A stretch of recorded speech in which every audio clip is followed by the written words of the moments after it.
మా కోసమే మేము ఉన్నాం.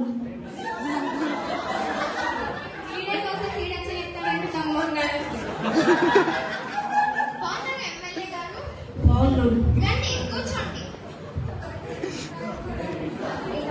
నేను సీఎంతో మీటింగ్ వదిలేస్తాను. నాకు ఈ ప్లేస్ ఇస్తారు. నాకు ఈ ప్లేసే కావాలి.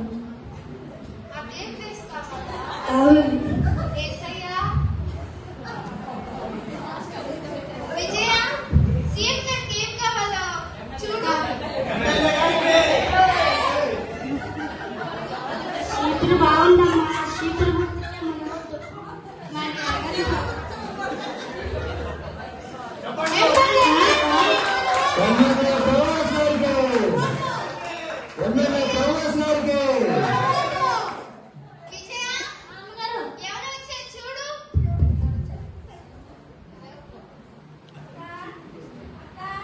అమ్మగారు మన ఇంటికి తిని ఉంటుంది కదా వచ్చిందండి.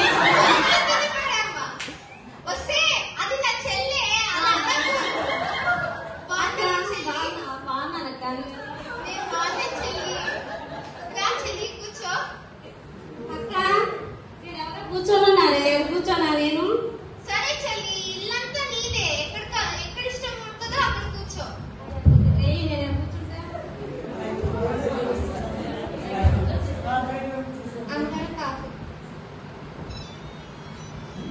విజయ ఏం లావెక్కావు? ఇది పద్దాకలు తిని ఉంటుంది. నన్ను లావెక్కామంటారండి.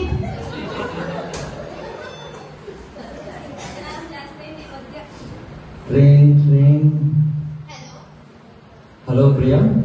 హలో చెప్పండి. ఎలా ఉన్నావు ప్రియా?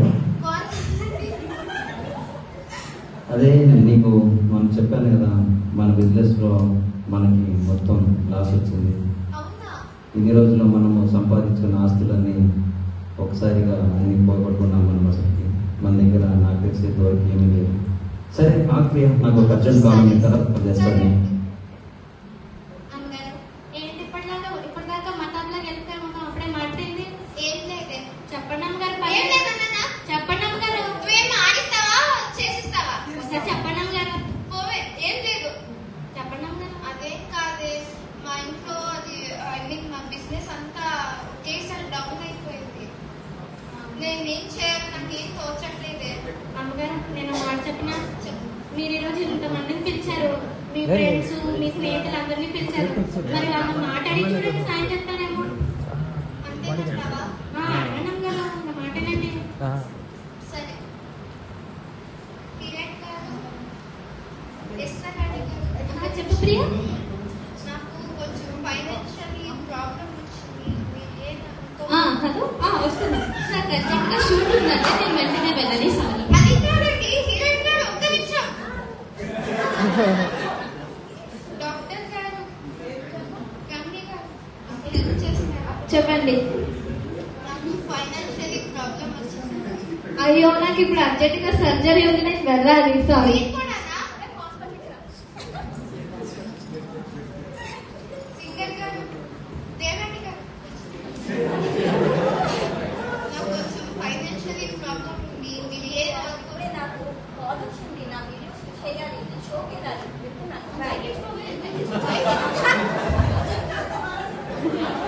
ఎమ్మెల్యే గారు,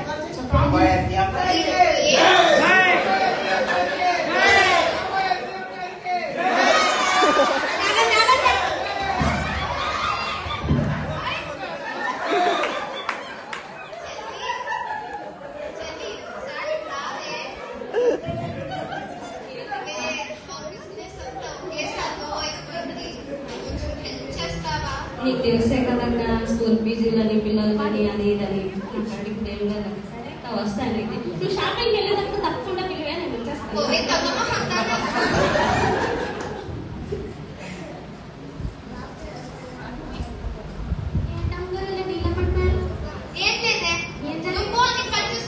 ఏం జరిగింది చెప్పండి అమ్మగారు. పర్లేదు. నువ్వు ఇచ్చిన సలహాలన్నీ ఆల్రెడీ నేను చేశాను. మరి ఇంకా వాళ్ళు నాకేమి ఆన్సర్ చేయకుండా వెళ్ళిపోయారు. అమ్మగారు మీరు ఇంతమందిని పిలిచారు, అందులో మొట్టమొదటిగా పిలిచింది ఏసైని. ఏసైని సాయం అడిగారా? లేదు, అడగలేదు. మరి అడగండి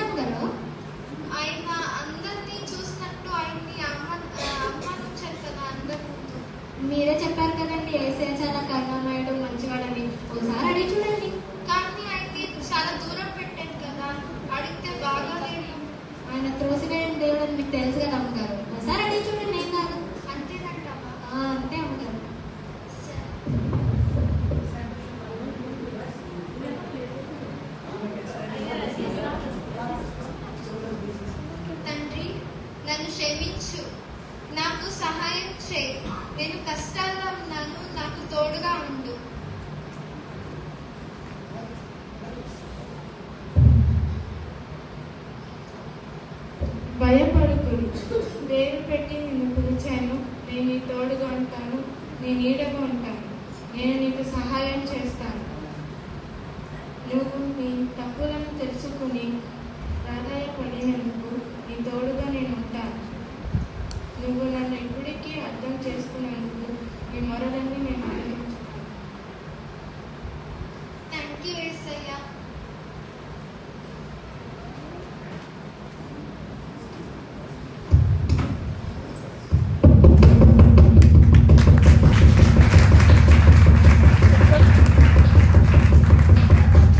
చూశారు కదా, ఈ స్టోరీలో మనం కొన్నిసార్లు మనకున్న వారిని మన పక్కన ఉన్న వాళ్ళని చూసుకొని మనము దేవుణ్ణి మర్చిపోతాము.